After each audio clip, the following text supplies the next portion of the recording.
Sé fuerte y que podamos ser fuertes.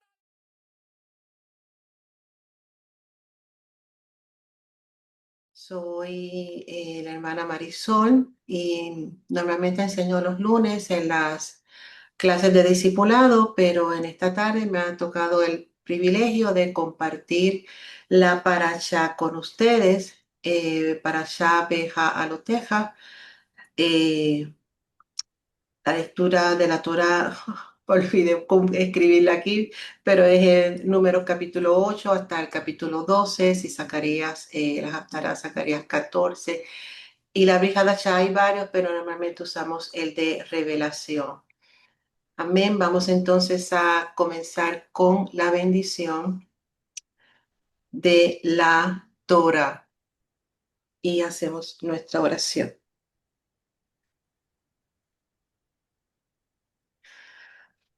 Bendito eres tú, Adonai Eloheinu, Rey del universo, que nos santifica con tus mandamientos y nos ordenó las palabras de la Torá.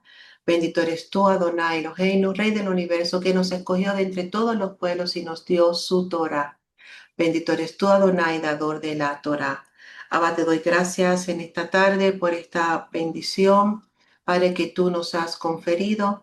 Te pido, Padre amado, de una manera especial, que seas tú trayendo luz, trayendo, Padre amado, entendimiento sobre cada palabra que va a ser compartida en esta tarde. Yo te ruego, Padre amado, que cada uno de mis hermanos que escuchan esta enseñanza y los que la escucharán en un futuro, ellos también puedan recibir el impacto de tu ruaj en sus vidas, Abba, que podamos todos entrar y entender en tu propósito, en tu voluntad, para que nuestras vidas sean vasos, Padre, perfectos, agradables para ti. Por los méritos de Yeshua te pido esto y te doy las gracias, Abba, entendiendo que eres tú el que has de ministrar y has de traer, Padre, suplir a la necesidad de cada uno de nosotros, conforme nosotros hemos necesitado, por los méritos de Yeshua. Amén, amén. Bien, la hermana Heidi ya leyó el texto base que se encuentra en Bamidbar, capítulo 10, verso 11, y el capítulo 11 del 1 al 3. Vamos entonces a los puntos sobresalientes de esta parasha. Tenemos el nombre, Beja Aloteja, se traduce cuando enciendas, que literalmente es cuando hagas subir. Es la parashá número 36. Codifica 3 mandamientos AC y 2 lota AC, lo que significa que 3 mandamientos son como se conocen positivos o 3 mandamientos que indican hacer algo y 2 que se prohíbe hacer algo. Tenemos los eventos, se dan en el segundo año de la salida de Egipto, en el año 2449 año mundi. En el 2448 ocurre la salida de Egipto. Ya estamos comenzando el segundo año. Ya han pasado tiempo los israelitas en el monte Sinaí, estudiando, preparándose, recibiendo la Torá, así que llevan un tiempo educándose al pie de la montaña y en los alrededores del Mishkan. Contiene lo que se considera el versículo más poderoso de la Torá y contiene 3 textos peculiares. En los temas que tenemos aquí tenemos el encendido de la menorá,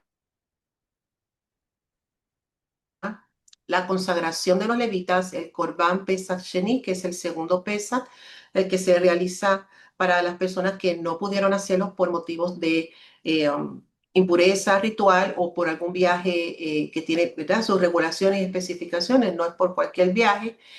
No pudieron celebrar Pesach, entonces el Eterno da esta instrucción para aquellos que no pudieran celebrar Pesaj. Y este es uno de los mandamientos que son hace en esta parashá y es muy significativo porque este mandamiento surge a petición precisamente de las personas que no pudieron celebrar el ceder de Pesa, que la ofrenda, el Corban Pesa, cuando debió haberse hecho en Nisan. Y le piden a Moshe, o sea, nosotros no pudimos hacerlo, no porque no quisimos, en otras palabras, estábamos impedidos por haberlos hecho, o sea, ¿qué podemos hacer? Deseamos hacerlo. El Moshe consulta con el Eterno y entonces el Eterno le ordena celebrar para estas personas en particular, celebrar el segundo Pesa. Y es muy interesante porque este mandamiento surge a petición del pueblo, a petición de unas personas que no pudieron cumplir con el mandamiento en la fecha indicada. Y vemos cómo esto nos enseña el entendimiento, ¿verdad?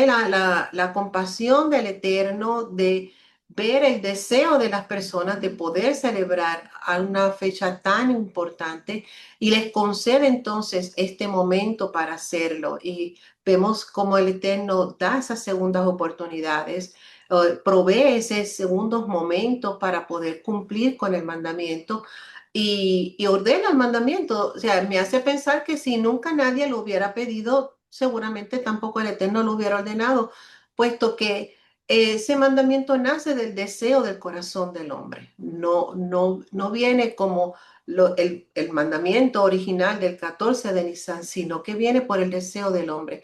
Y esto nos enseña, amados, cómo nosotros en nuestro deseo, en nuestro anhelo de servir al Eterno, él se mueve para proveer, se mueve para facilitar que nosotros podamos acercarnos a Él.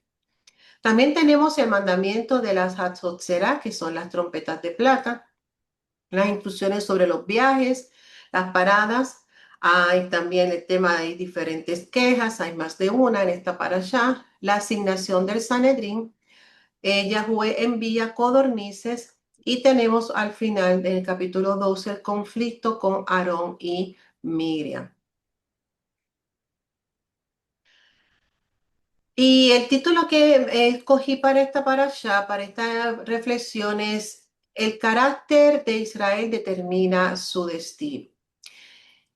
Los 12 campamentos tribales, cada uno en una unidad, y están listos para salir a llegar hasta la tierra prometida, cada uno como un ejército solo en Hashem. Ellos custodian y son custodiados por el tabernáculo, que está ubicado en el centro del campamento de Israel, que actúa como el corazón palpitante de la nación, lleno de la presencia de Hashem. Ellos han recibido sus órdenes de marcha, nutridos cada mañana con un desayuno de maná, pan celestial entregado a la puerta de cada familia en cada tienda. Descendía el maná directamente desde la cocina de Hashem. Había agua clara, pura, proporcionada por un pozo portátil, por el mérito de Miriam, la profetisa, la hermana de Moshe y de Aarón. Estaban protegidos de los duros rayos del sol del desierto por las nubes de gloria que se ciernen sobre ellos día tras día por todo un año. Protegidos durante la noche por la columna de fuego que mantiene a raya a las bestias depredadoras. Al pueblo no le falta nada. Todo está bien y solo irá mejor. Así pensaban. Israel está a solo unas semanas de entrar a la anhelada tierra prometida, un lugar en el que emana leche y miel, con montañas, valles, manantiales de agua fresca, con campos de trigo y cebada, olivos y granados, vides, higueras y palmeras datileras, todo esperando a sus legítimos dueños para entrar y disfrutar de ella. Todo era perfecto. Así estaba hasta el capítulo 10. Y luego el pueblo se quejó amargamente ante Hashem. Hashem oyó y se indignó. un fuego de Hashem estalló contra ellos, devastando las afueras del campamento. Y para comprender esto, entonces verdaderamente que nos deja desconcertado, tenemos entonces que examinar qué fue lo que pasó, qué fue lo que ocurrió que de un momento a otro todo iba tan bien, todo era tan perfecto, pero en un momento, en un instante, en apenas 3 días, todo cambió. Y es lo que vamos a estudiar en esta tarde. ¿Qué fue lo que ocurrió? Pero antes de entrar en qué fue lo que ocurrió, quiero definir primeramente lo que es carácter, porque nuestro tema, el título es El carácter de Israel marca su destino. El carácter es el conjunto de rasgos psíquicos, cómo piensa, cómo siente y cómo se comporta una persona. Eso es carácter. También es carácter el conjunto de comportamientos y valores que determinan la forma de ser de un individuo. El carácter es algo que se aprende y se moldea a lo largo de la vida mediante la educación, las experiencias y la cultura. Así que significa que el carácter no es innato, no nacemos con determinado carácter. El carácter se aprende, va a estar marcado por las experiencias, la niñez, la educación, la cultura, por los valores que nos fueron enseñados. Esto nos dice que, por definición, nos sugiere que el carácter del hombre primeramente se adquiere, así que, por lo tanto, lo define aquello que lo alimenta. El carácter se adquiere, por lo tanto, lo va a definir aquello que lo alimenta. Lo que alimenta nuestro carácter es lo que lo va a definir. Así que según lo que se alimente, según lo que coma, según lo que consuma el individuo, va a formar el carácter. Y número dos, que no es un asunto estático. El carácter no es rígido, no es algo que no puede cambiar. Al contrario, se moldea, se redefine, crece, madura, se controla. A lo largo de la vida, el carácter se va formando desde que somos pequeños, pero a medida que crecemos, el carácter va sufriendo cambios. Es posible modificarlo, es posible hacer cambios, es posible hacer que crezca, es posible que podamos hacer que ese carácter madure y se comporte de una manera diferente. El creyente tiene una herramienta segura para modificar y corregir los rasgos negativos de su carácter, que es la Torá. Dice la palabra, ¿con qué limpiará el joven su camino? Con guardar su palabra. Así que la palabra, los misbot, los mandamientos que nos acercan a Hashem, es la primera fuente que nosotros tenemos para moldear nuestro carácter, para hacer que se alinee al carácter conforme a la imagen de Elohim, que es lo que nos dice, ser santo porque yo soy santo. Cuando hablamos de ser santos y de tener parecernos al Eterno o tomar de modelo a Yeshua, lo que estamos hablando es la manera en que la Yeshua se comportaba, qué hacía, qué no hacía, cómo lo hacía, cuándo lo hacía. Así que estamos hablando de conducta. Y la conducta se define por el carácter, es lo que la gente ve de nosotros, es el carácter. Vamos a ver entonces, a evaluar cómo el carácter de Israel lo lleva a la decadencia. Vamos a ver entonces el descenso espiritual de Israel. Primeramente, vamos a ver lo que ocurre en Éxodo, que es la elevación de Israel. Tenemos primeramente que Adonai se revela y protege a Israel. Tenemos que ver que en Israel, Israel está en Egipto y el Eterno se da a conocer. Ellos no le habían conocido. Así que a través de los portentos, a través de los milagros, a través de todo lo que hizo el Eterno en Egipto, el pueblo comienza a conocerlo. Ellos conocían que había una promesa, son los de Jacob, y había algo que se había dicho por ahí, que somos una descendencia y que hay algo, ¿verdad?, para nosotros, pero no estaba todo del todo tan claro y mucho menos conocían al Eterno. Eran generaciones que no conocían al Eterno. Así que Adonai comienza a revelarse al pueblo. a darse a conocer. Y en ese momento, un pueblo que le era totalmente desconocido, desconocía al Eterno, comienza a relacionarse con él, comienza a ver esos milagros, comienza a ver esa presencia, comienza a ver esos portentos que realmente nunca habían hecho y que nadie en Egipto podía igualar. Luego entonces se da la salida de Egipto, saca a millones sin que ninguno perezca o siquiera que tenga que luchar. Sepultó a los egipcios y estas cosas fueron revelando a la nación, elevando a la nación en una experiencia directamente con el Eterno. Lo rescataron, o sea, es alguien que llegó a rescatarme. Definitivamente yo comienzo a relacionarme con esa persona, me comienzo a acercar a esa persona y comienza a darse esta dinámica de elevar el espíritu de los israelitas. Luego viene el evento de las aguas de Mara, que son endulzadas. Ellos se quejan de sed y el Eterno endulza las aguas. Y eso trae nuevamente una experiencia más que los sigue elevando. O sea, son cosas que ellos comienzan a ver que el Eterno está haciendo a favor de ellos y esto les va acercando al Eterno. O sea, lo que quiero es que vean que pongámonos un momento en el lugar de los israelitas. Toda esta experiencia nos acerca. Es como alguien que quiere ser tu amigo y hoy te ayuda y mañana te ayuda un poco más y pasado se queda un poco más y esa amistad va creciendo, va elevándose, se va acercando por ese trato, por esa cercanía. Luego viene la queja del maná. El pueblo tenía hambre, se queja de hambre y el Eterno suple maná que viene directamente del cielo, fresco cada mañana. Se queja de agua y entonces el Eterno esta vez saca agua de la roca. Es otra revelación extraordinaria. No solamente endulzó unas aguas, sino que hizo que una roca brotara agua. Y estas quejas son quejas que podríamos decir naturales o normales de las condiciones en las que estaban. No son rebeliones, así que podríamos decir que dadas sus circunstancias se podía esperar este tipo de queja. Y el Eterno escucha y suple la necesidad del pueblo. No está ajeno. Él sabe, sí, tienen sed, tienen hambre, vamos a proveerle. Igualmente hace con nosotros. Escucha nuestras necesidades, las suple en un momento dado, porque reconoce que obviamente hay cosas que necesitamos y que son genuinas y el Eterno las suple. Y así hizo con Israel. Luego viene la victoria contra Amalek.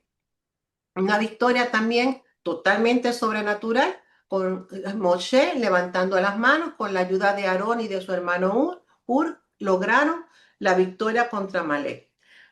Luego viene la entrega de la Torah. Esto es una revelación extraordinaria de las mayores que tienen, sino la mayor, diría que es la mayor revelación que ellos tienen y experiencia, es la entrega de la Torah. La experiencia de recibir la Torah en el Sinaí. Esto definitivamente lo hemos estudiado y celebramos Shavuot hace una semana atrás, así que verdaderamente entendemos lo impactante que fue esto para el pueblo y esto definitivamente elevó a la nación. Viene entonces el becerro del pecado del becerro de oro. Este fue un pecado que, ¿por qué se considera una elevación? Porque a pesar de este pecado, el pueblo fue perdonado, el Eterno lo perdona, tiene misericordia, renueva el pacto y eleva nuevamente al pueblo, ahora dándole un estatus legal, siendo ellos la nación del pacto. Así que a pesar de la caída, ¿verdad? Del tropiezo del becerro de oro, la victoria está y la elevación está en que lo perdona, lo eleva y lo regresa nuevamente al estatus legal que originalmente tenía. Y viene el pacto renovado y por ende al final la instrucción de la construcción del tabernáculo. Así que tiene la instrucción para construir un santuario que serviría de morada para la presencia divina en medio de ellos.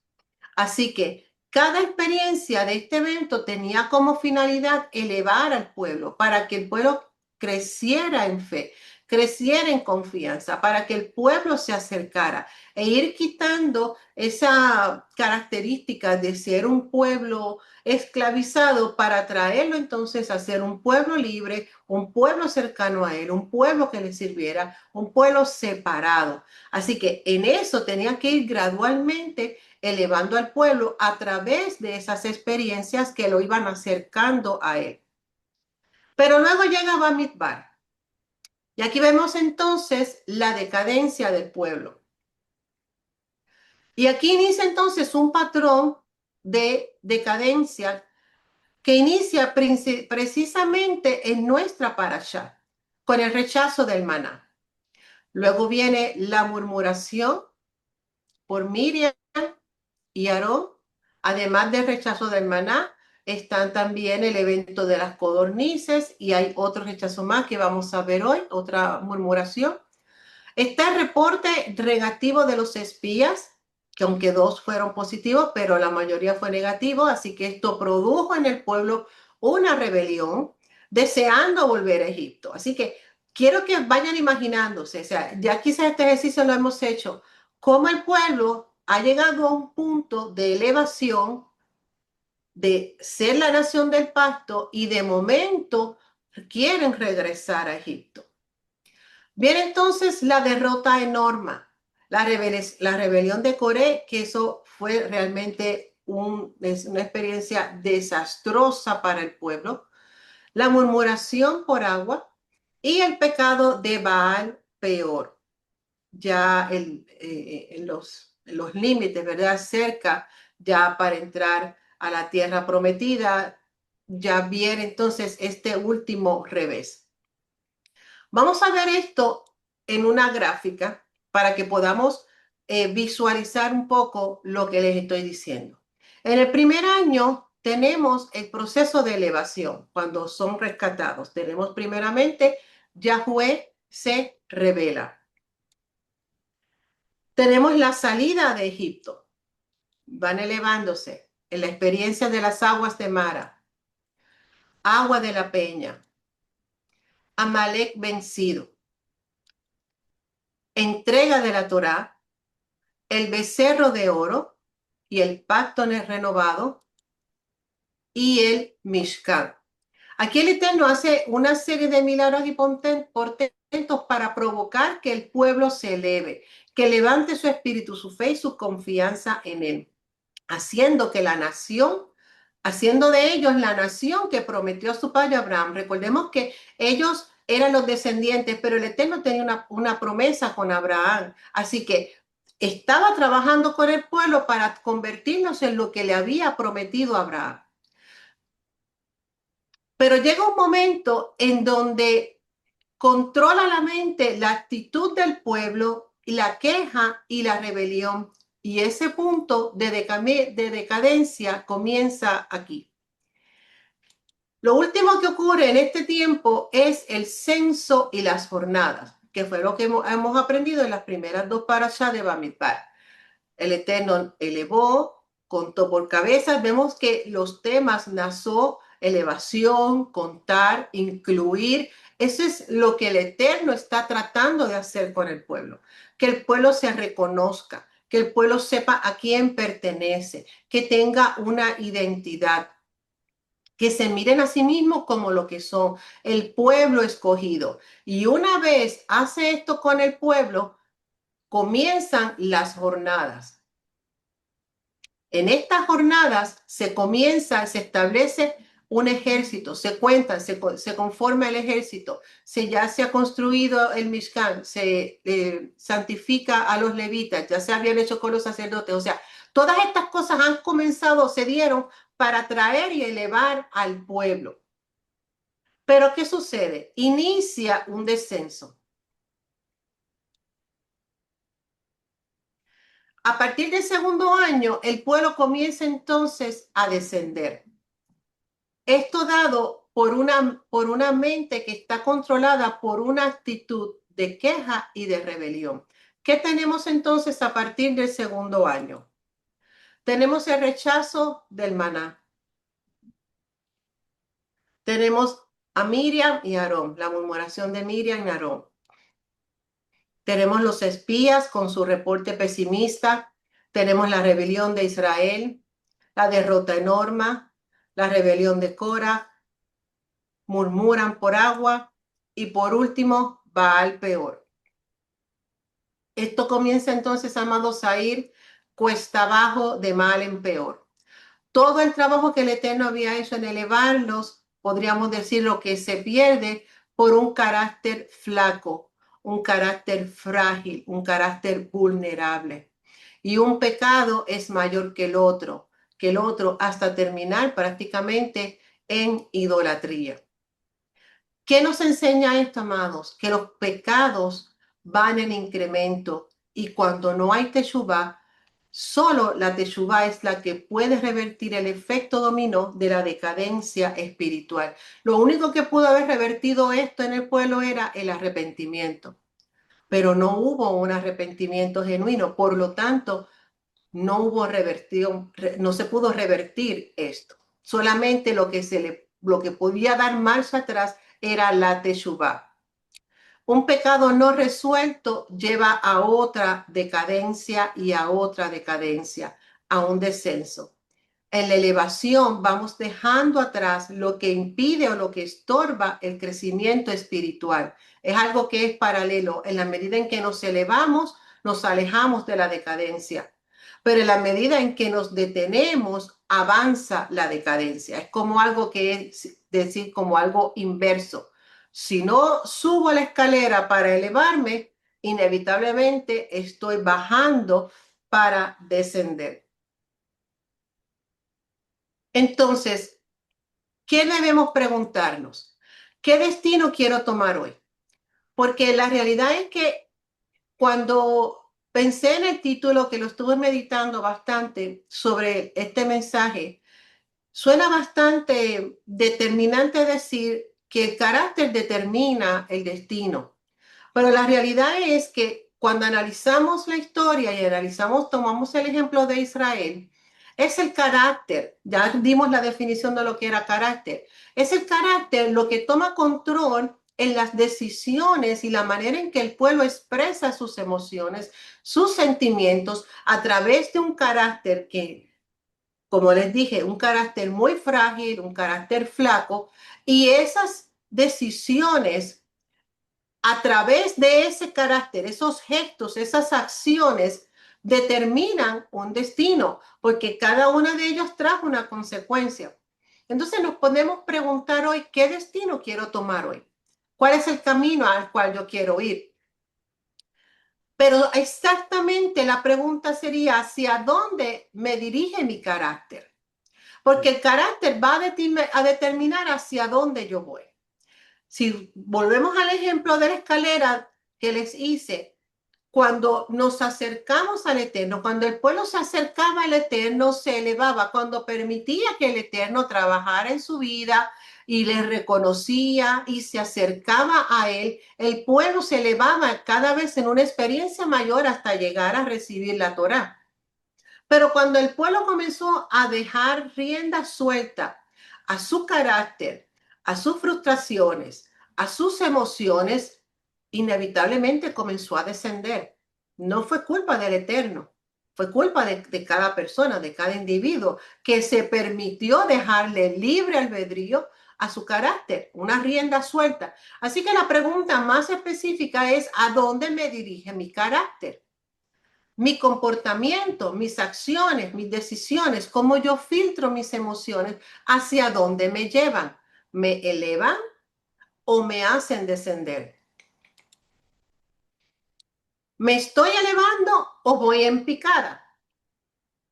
No sé si en sus países, me imagino que sí, en todos conocen, en Puerto Rico se le llaman chiringas, pero cometas, papalotes, en algunos lugares le llaman diferente.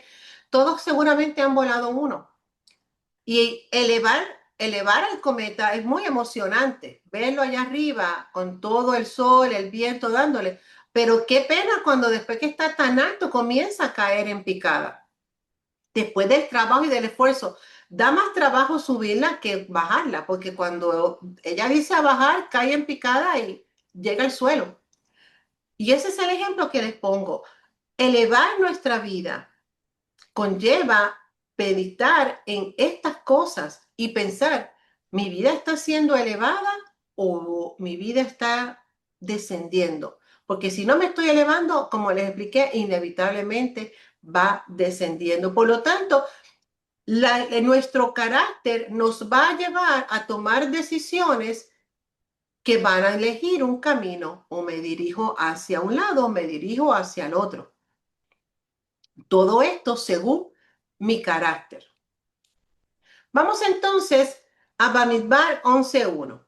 Y aconteció que el pueblo se quejó a oídos de Yahweh y lo oyó Yahweh y ardió su ira. Vamos a entender qué fue lo que pasó en 3 días que hizo que el pueblo comenzara a descender. Tenemos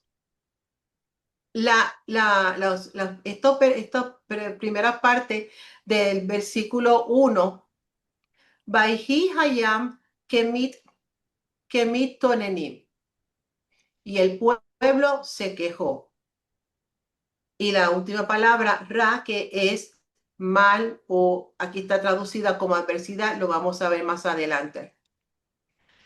Quejarse, kemitonenim, la raíz de esa palabra es anam, significa quejarse, lamentarse, con la noción añadida de impiedad. Así que no era una simple queja de me duele aquí, era una queja con un sabor amargo, con un resentimiento, con pesadez, molesto, con ira, o sea, una queja ahí constante. Rashi define o explica que esta palabra que mitonenim designa a gente que busca un pretexto para separarse del omnipresente. Vamos a ver algunas traducciones de esta palabra, de este versículo.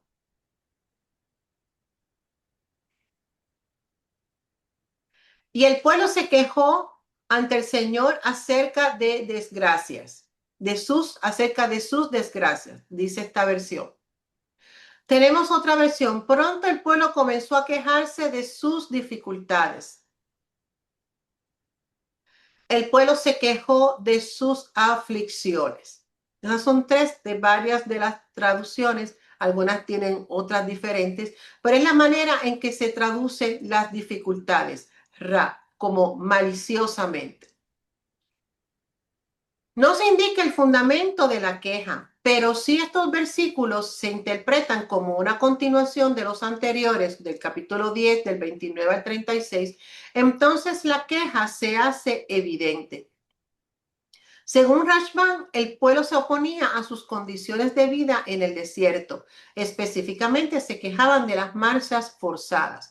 ¿Te acuerdas el versículo, el capítulo anterior del capítulo 10 de Números? La palabra tov, que es bueno en hebreo, se usa no menos de 4 veces, especialmente en la conversación que tiene Moisés con su suegro Jetro. Está hablando del bien que tú nos haces, del bien que nos harías, del bien que el Eterno nos va a hacer, de la buena tierra.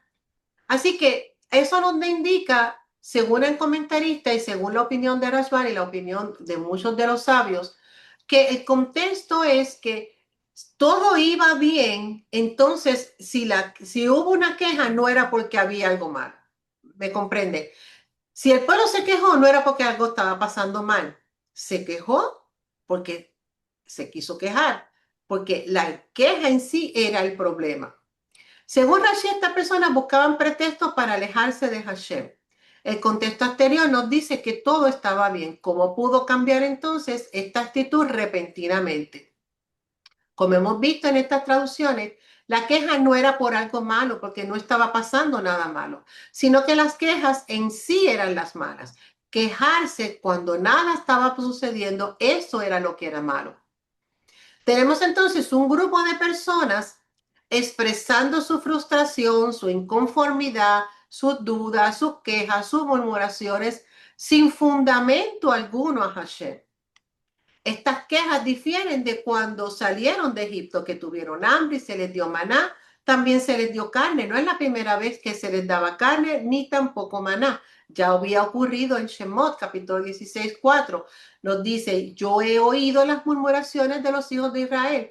Háblales diciendo, al caer la tarde comeréis carne y por la mañana os saciaréis de pan y sabréis que yo soy Yahweh.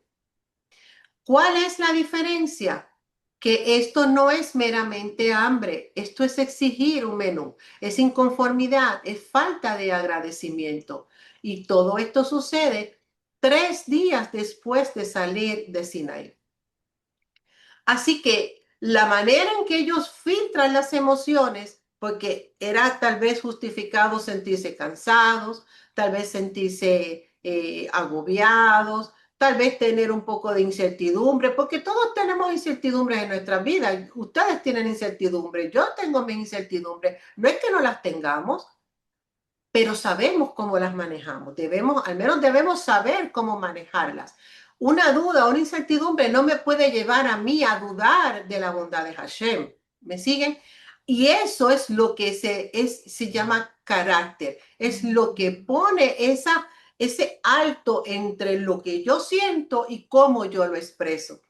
Si yo siento dudas en cuanto a algo, si yo siento incertidumbre, vamos a la presencia del Eterno. Si nosotros vamos a la presencia de Hashem, no salimos a gritar a Hashem, oh, es que tú no me escuchas, o es que tú no me oyes, o es que tú no me respondes, porque eso es un problema de carácter.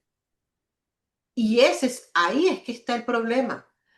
No es que no se sientan las emociones, no es que no se sienta enojo, no es que no se sienta calor, no es que no se sienta sed, es el carácter, es como yo dejo salir eso de mí.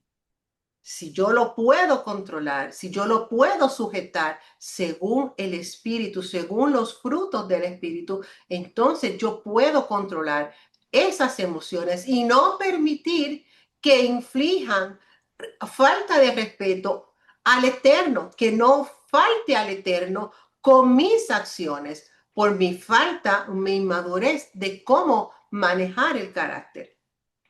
Pero esto ocurre 3 días después de Sinaí. ¿Qué nos enseña esto?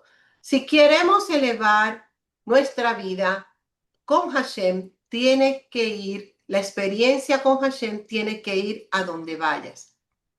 Una de las cosas que me hace pensar, y no solamente a mí, sino muchos comentaristas, que esta situación se comienza a dar porque al ellos alejarse de Sinaí, de la seguridad del Sinaí, del momento, de la presencia, de la montaña que todavía estaba allí, que todavía recuerdan los truenos, el humo, alejarse de eso le trajo al pueblo temor, tal vez entró en inseguridades, porque el Sinaí era el punto central en la vida del pueblo. Allí todo estaba resuelto. Comida, agua, bebienda, el Mishkan estaba allí, la presencia del Eterno estaba, los sacerdotes ya estaban funcionando. Salir de allí los pudo poner estresados, eso era normal. Preocuparse, tal vez intensos, pero llegaron a estar frenéticos. Entonces se preguntaban, ¿qué vamos a comer? ¿Qué vamos a beber? ¿Cuánto tiempo va a durar el viaje? ¿Hacia dónde esto nos va a llevar? Van siguiendo una nube, que no saben a dónde va a posarse la nube. Solamente saben que la nube es el Eterno, pero no saben a dónde va. En resumen, ellos se lamentaban de su propio destino. Y al salir de Sinaí, abandonaron la atmósfera de espiritualidad, dejaron la montaña y también con ella la experiencia gloriosa. Así que, amados, es normal al salir para ellos a una nueva experiencia, tener estos sentimientos, tener estos pensamientos, porque yo sé que cada uno de nosotros, cuando algo nuevo llega a nuestras vidas, por supuesto que nos sentimos, por supuesto que nos da un poco de temor, pero no nos atrevemos o procuramos no atrevernos a faltarle al Eterno, que ninguna palabra mal intencionada salga de nuestros labios. Ellos dejaron la montaña, pero también dejaron la experiencia. Y eso es algo que nosotros aprendemos de esto. No podemos abandonar las experiencias que el Eterno nos ha dado, dejarlas a un lado. Tenemos que sumarlas, no podemos olvidarlas. Ellos tenían que sumar desde la primera plaga, que el agua en sangre, la segunda, todas y cada una de ellas, el mar abierto, el maná, las codornices, los truenos, la nube. Todas esas experiencias tenían que sumarlas y llevarlas consigo. No podían olvidarlas. Eso es parte de esa experiencia que nos elevó, es parte de las experiencias que tú y yo tenemos que nos elevan, que nos llenan, que no son semejantes a las que ellos tuvieron, pero son eh, totalmente importantes y relevantes para nosotros porque ocurrieron en momentos específicos y esas experiencias nos tienen que acompañar, no las podemos olvidar. Porque entonces caeríamos en el mismo peligro que cayó el pueblo, olvidar lo que pasó y es como comenzar de cero, como si yo no te conociera, Elohim, como si yo fuera la primera vez que yo te estoy mirando. No puede ser así, amados. Tenemos que sumar las experiencias, tenemos que permitir que esa atmósfera de espiritualidad nos rodee, impacte nuestra vida y se quede con nosotros. Pero después que todo esto pasa, fue el problema? El problema fue que Yahweh lo escuchó y ardió su ira. Hashem escuchó la murmuración, la queja del pueblo.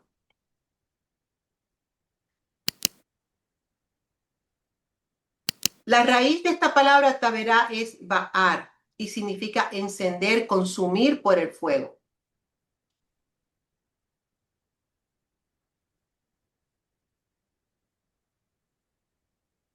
Más que solo tiendas, parece ser que hubo pérdidas de vida. Cuando este fuego se encendió, no solamente al parecer fueron las tiendas, el la Biblia registra que fue en las esquinas del campamento, pero se da a entender y los sabios entienden que no solamente se perdieron las tiendas, no fueron solo lo que ardió, también se perdieron vidas. Este es el primer juicio severo que cae sobre la nación después de iniciar sus jornadas. Apenas 3 días de distancia del Sinaí, algunos perdieron la vida por un carácter frágil, por no haber aprendido a controlar sus emociones. El carácter dicta cómo experimentamos y canalizamos las emociones. El carácter actúa como un filtro o un molde aprendido a través del cual interpretamos y gestionamos lo que sentimos. Por ejemplo, dos personas están enojadas. Uno reacciona a gritos y otro sale a caminar. Son dos maneras de cómo manejar el enojo, pero eso es el carácter. Por eso es que un niño de 5 años sufre de rabietas y tantrum, porque no ha desarrollado el carácter para saber manejar sus emociones. Ahí entra entonces la educación de los padres, enseñándoles a poner límites y establecer qué es lo que es correcto y qué no es lo que es correcto. Ninguno de nosotros, si vemos una persona adulta con un tantrum en una tienda, en un supermercado, jamás pensaríamos que eso es algo normal. Jamás. A menos que está haciendo una broma. Pero si realmente es genuino, diríamos, esa persona necesita ayuda. ¿Por qué? Porque ya está adulto para hacer un tantrum de un niño de 5 años. De igual manera, el carácter del creyente necesita mantenimiento, o sea, crecimiento, perfeccionamiento. Y así funciona el carácter. Va a filtrar nuestras emociones, como le hablaba hace un momento. Lo que sentimos pasa por ese carácter. Si el carácter es un carácter débil, la ira se fue, el enojo salió y dijimos 20 cosas. Y después cuando pasa el momento, tal vez uno se arrepiente o se lamenta porque no pudo a tiempo refrenar su lengua.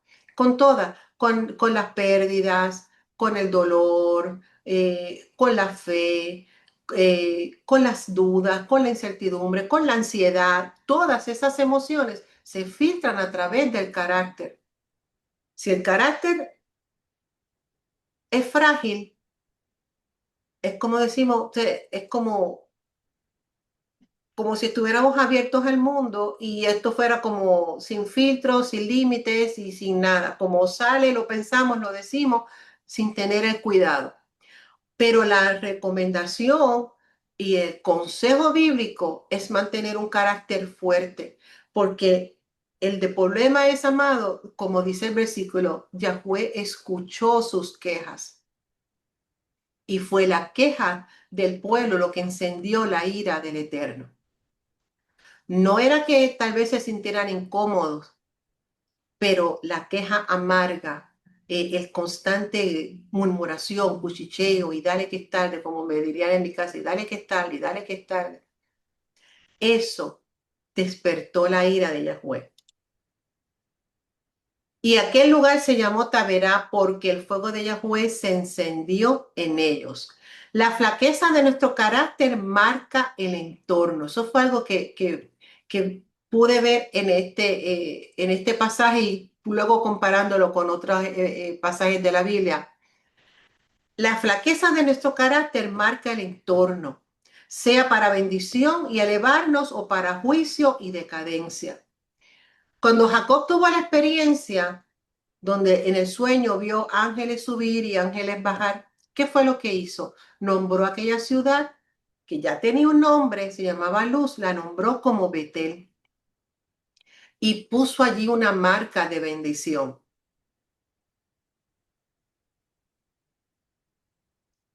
Pero de la misma manera, la experiencia negativa de Israel en este lugar marcó el nombre de ese lugar. Lo que nos dice y nos enseña que nuestros actos, no, las consecuencias de un carácter desordenado marca el lugar donde estamos. Nos afecta, afecta a nuestro hogar, afecta a nuestra familia, afecta a nuestros hijos, afecta a nuestras relaciones. No queremos traer fuego a nuestras vidas ni a las vidas de los que nos rodean. Pero la realidad es que sucede, amados. Esto sucedió en el pueblo y cuando lo vemos en las vidas de algunas personas, de algunas familias, nos damos cuenta como una ira, como una conducta que se enciende dentro de un hogar, daña una relación, afecta. Es como si trajéramos tavera a nuestro hogar, a nuestra familia. La escritura no lo dice, pero este evento retrasó el avance a la tierra prometida, lo que nos enseña que este tipo de circunstancias, de situación, trae retraso espiritual. No solamente lentitud, retraso, se detiene el avance espiritual. Ellos no pudieron avanzar. Antes de avanzar tuvieron que haber sepultado a los que murieron en el fuego. Entonces meditamos, mis decisiones según la Torá hoy están formando el carácter que Hashem desea de mí. La carta de Tito 2:7 nos dice, presentándote tú en todo, como ejemplo de buenas obras, en la enseñanza, mostrando integridad, seriedad, palabra sana e irreprochable, de modo que el adversario se avergüence y no tenga nada malo que decir de vosotros. Debemos meditar si mis decisiones según la Torah, lo que yo estoy haciendo conforme a lo que la Torah me enseña, está formando el carácter que Hashem desea en mí, me está moldeando, me está haciendo madurar, me está haciendo aprender, estoy formando ese filtro fuerte, poderoso, que sea capaz de aguantar los sentimientos y los deseos de salir corriendo porque hay una duda muy grande y una inseguridad y no puedo vivir y no puedo dormir. No, estamos permitiendo que ese carácter controle y sirva como una valla que impida que nosotros expresemos dudas, inseguridades con respecto a Hashem o con respecto a otras cosas que puedan estar ocurriéndonos.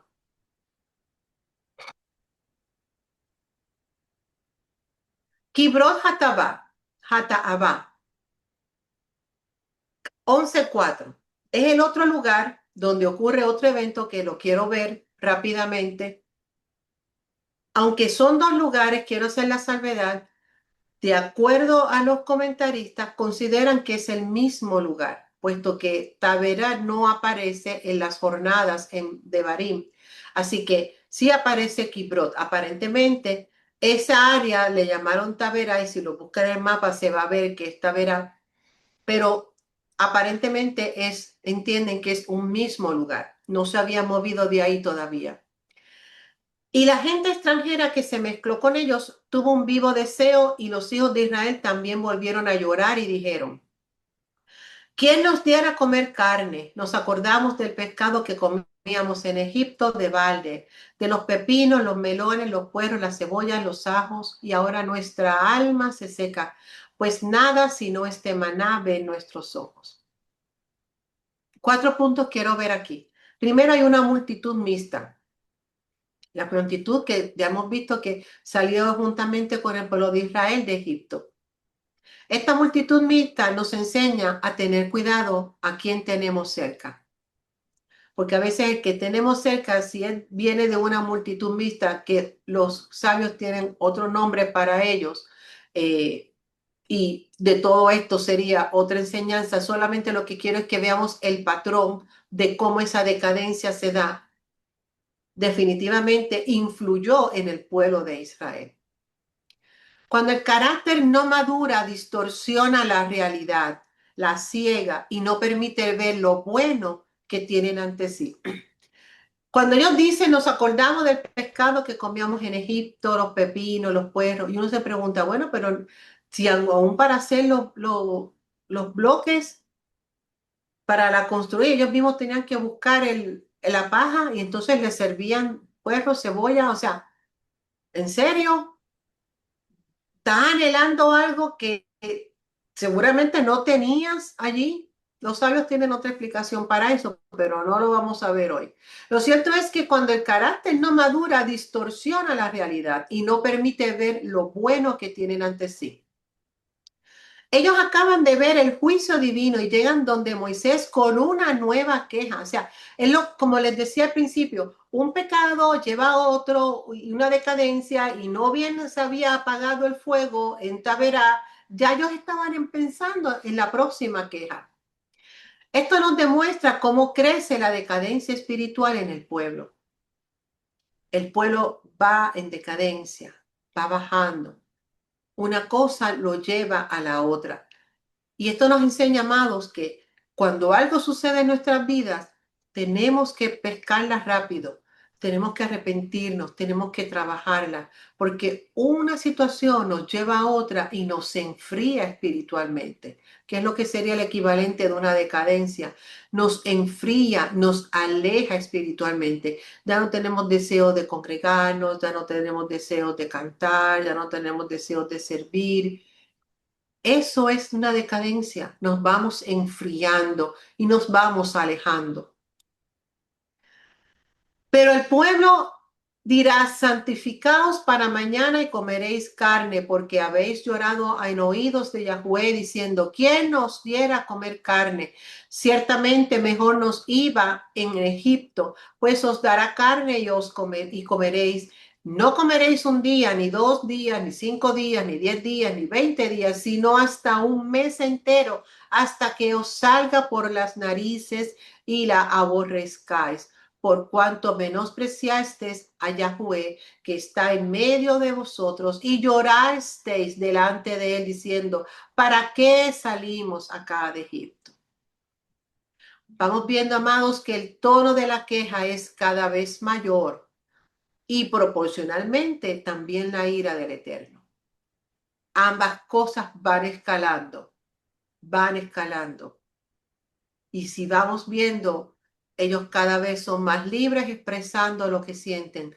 No hay confianza en el Eterno, no hay cercanía, no quieren hacer teshuvá, no están cerrados en algo, sin poder superar la dificultad que tienen de frente de su carácter para poder resolverla y entender la realidad. Como les dije anteriormente, la fragilidad de su carácter los ciega, no los deja ver Y muchas veces, amados, nos sucede. A veces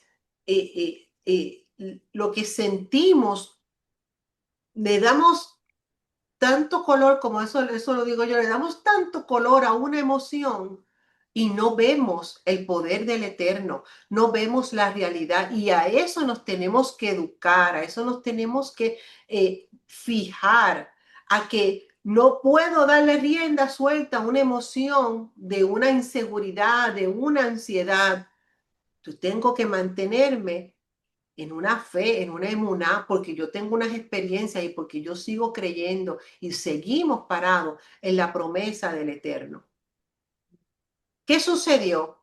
Y vino un viento de Yahweh y trajo codornices del mar y las dejó sobre el campamento un día de camino a un lado y un día de camino al otro lado. O sea, eran muchas. Alrededor del campamento y casi 2 codos sobre la faz de la tierra. Entonces el pueblo estuvo levantando todo aquel día y toda la noche y todo el día siguiente y recogieron codornices que el que menos recogió 10 montones y las tendieron para sí a lo largo alrededor del campamento. Aún estaba la carne entre los dientes de ellos antes que fue masticada cuando la ira del Eterno se encendió en el pueblo e hirió Yahweh al pueblo con una plaga muy grande y llamó el nombre de aquel lugar Kibrot Hadaba, por cuanto allí sepultaron al pueblo codicioso. De Kibrot Hadaba entonces partió el pueblo a Haserot y se quedó en Haserot. Otro desenlace similar al anterior: queja, murmuraciones, juicio. Y otra consecuencia, esto es el retraso de su propósito, retraso de su destino. Aunque la Biblia no especifica, claro, que estos eventos retrasaron el viaje, definitivamente los retrasaron. Hubieron muertos, los sepultaron. De hecho, eso es lo que significa Kibrot Hatabah, es sepulcros de la codicia. Fueron sepultados, así que obviamente eso los retrasó. ¿Qué más los retrasó? Los retrasó la murmuración de Miriam. Les tomó 7 días esperar por ella hasta que cumpliera el tiempo de su purificación. Cada vez que ellos no podían avanzar era un descenso espiritual. Y ese es el descenso, su destino. Y por ese descenso su destino se afectaba. Se afectó tanto el destino de ese pueblo en su descenso que ellos, ninguno llegó. O sea, eso es lo que les quiero dejar, amados. El carácter y la manera en que nosotros reaccionamos y trabajamos con nuestra vida afecta el destino, afecta porque no permitimos que el Eterno haga lo que quiere hacer en nosotros, porque nosotros mismos, el pueblo de la persona se tranca, se frena, se detiene. Pero cuando podemos entrar en la línea del Eterno y permitir que eleve nuestras vidas como es su deseo, que es lo que hemos visto desde el capítulo 1 de Bamidbar, la elevación del pueblo, hay promesas para alcanzar la bendición y la promesa, lo que ha sido reservado para nosotros.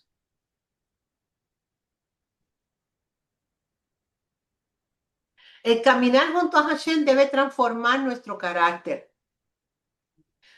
Después de un año en Sinaí, el pueblo debió estar listo para continuar su viaje sin problemas. Los israelitas habían visto muchos milagros, pero no es suficiente con verlos y presenciarlos. Se necesita creer. No es suficiente con cruzar el Mar Rojo. Se necesita creer en el que hizo que el Mar Rojo se abriera.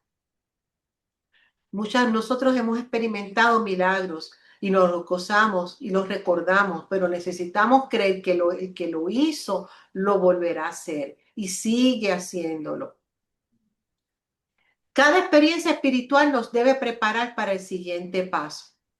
Así como cuando ellos se fueron elevando desde la salida de Egipto, que aquello fue grandioso, espectacular, glorioso, extraordinario, pero no fue más extraordinario que la entrega de la Torá. Así que cada experiencia espiritual nos debe preparar para el siguiente paso. Es una elevación, es una continuación. Y en esa expectativa debemos de vivir. La parashá de hoy se llama Cuando eleves. La parashá, que significa cuando eleves o cuando enciendas, meditaba yo, decía, parece irónico pensar que precisamente en esta parashá, que cuando eleves es que comienza la decadencia espiritual del pueblo.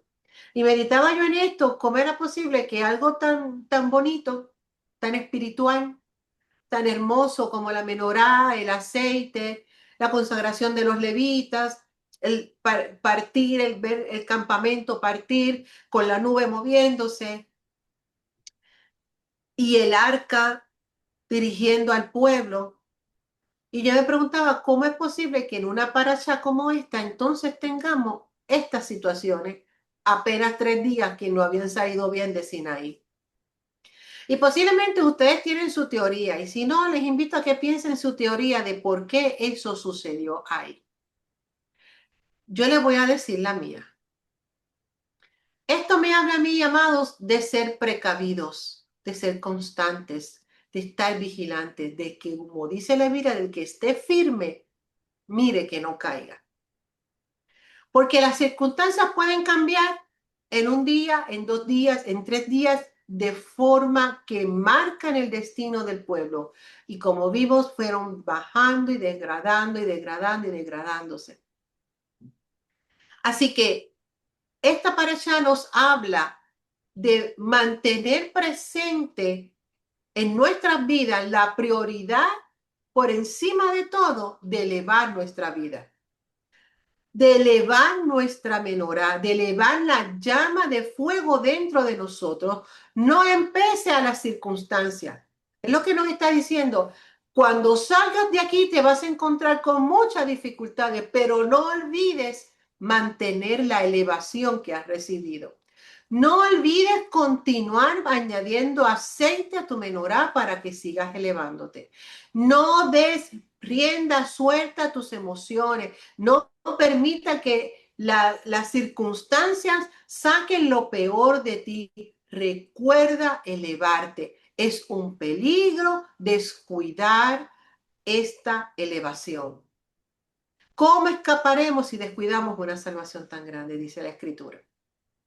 Así que este es el mensaje de Bejalo Tejá. Cuando eleves, no te olvides de elevarte, porque van a haber caminos que te van a arrastrar a que te vuelvas a donde tú estabas. Quizás hasta peor, porque si comparamos la escalera entre de estar esclavos en Egipto al pecado de Baal peor, en verdad, amados, no sé cuál sería peor. Porque al menos aquí estaban esclavizados, estaban sujetos. Acá eran libres cometiendo pecado. Si deseamos elevar entonces nuestra vida, tenemos que acercarnos al fuego. Cuando nosotros encendemos una vela, nosotros sabemos que cuando le acercamos el fósforo o el lighter, lo que usted utilice para encender la vela, usted tiene que permanecer el fósforo cerca de la mecha hasta que la vela se encienda. Y no solamente se enciende, usted puede permanecer ahí y ayudar a que esa mecha se eleve. Cada vez que encendemos las luces del Shabbat o luces festivas, todos hemos visto eso, sobre todo en Abdalá, vemos cómo esa flama se eleva altamente.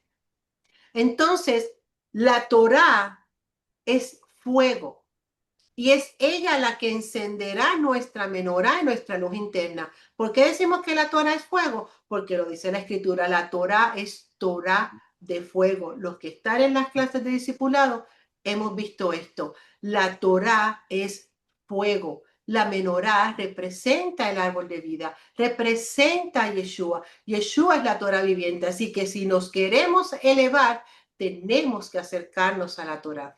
Ella es la que va a encender nuestra vida, lo que va a hacer que nuestra luz crezca. Y esa luz nos va a mantener en el camino correcto. Y esa luz mantendrá nuestro carácter sujeto a Elohim, sujeto a la Torá, sujeto al Eterno. No permitirá que nada se salga de control. Recordemos que el carácter va a determinar el destino de nuestras vidas. Y eso lo tenemos que tener presente. Cada acto que hacemos va a determinar hacia dónde esto nos lleva. Nos lleva para una elevación, nos lleva para quedarnos quietos o esto nos está elevando, nos está acercando al eterno. Proverbios 4:18 dice, la senda de los justos es como la luz de la aurora, que va en aumento hasta que el día es perfecto. Los justos son aquellos que andan en el camino de la justicia, y el camino de la justicia es la Torá. La senda, el camino va en aumento, va creciendo hasta que se hace perfecto. Es lo que está diciendo Proverbios. Ese camino va en aumento, ese andar de día a día hasta que se hace perfecto. Primera de Corintios 13:11 nos dice, cuando yo era niño, hablaba como niño, pensaba como niño, juzgaba como niño, mas cuando ya fui hombre, dejé lo que era de niño. Y eso, amados, tenemos que recordarlo y volver a ponerlo en práctica. Esto me recuerda el ejemplo que les di del adulto haciendo eso en tantrum en el supermercado porque no, la leche no es de la marca que quiere. Cuando éramos niños, pensábamos como niños, hablábamos como niños, juzgaba incluso como niño. Pero cuando ya somos adultos, hay que dejar lo que es de niño. Hay que crecer, hay que madurar, hay que caminar en el camino de la justicia y permitir que esa luz vaya en aumento en nuestras vidas día tras día y no estar expuestos a circunstancias que nos roben esa bendición, que marquen nuestra familia, que pueda detenernos o retrasarnos en el camino, que nada, Padre, que nada les permita el Eterno en que se retrase el propósito de Elohim en nuestras vidas, porque el propósito de Elohim para Israel era llevarnos a la tierra y entregarles la tierra. Ese era el propósito y que habitaran allí. Y ahí comenzar otra fase. Pero el propósito para todos los que salieron de Egipto no se logró, no lo pudieron hacer. Debieron haber llegado, estaban semanas de haber llegado a Canaán, pero no lo lograron porque su destino fue alterado por el carácter. Los dejo con esto, amados, y Shabbat Shalom, oramos.